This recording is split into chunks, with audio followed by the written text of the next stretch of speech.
So, ang strength ng PNP Anti-Cybercrime Group ay nasa 132. So, simultaneous ito. At tinupad lang ng aming direktor na si Police Senior Superintendent Rexon Acabado yung utos ng Chief PNP. So, dito sa headquarters namin, as 75 personnel yung nag-undergo ng mandatory drug test. Inline nga ito sa utos ng nakakataas. Sir, gaano kahalaga ito sa Anti-Cybercrime Group, ito mga ganitong surprise drug test?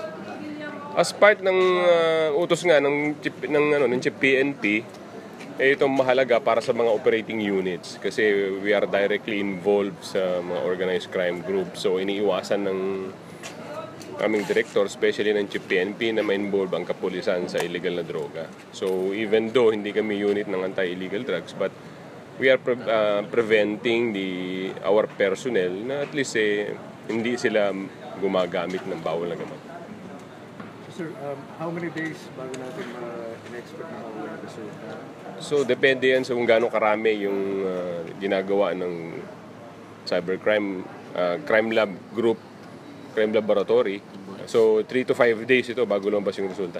Sir, sa tropa ba natin sa anti-cybercrime group, meron ba tayong namamonitor na ilang mga tauhan natin na allegedly Involved sa ano? Even before?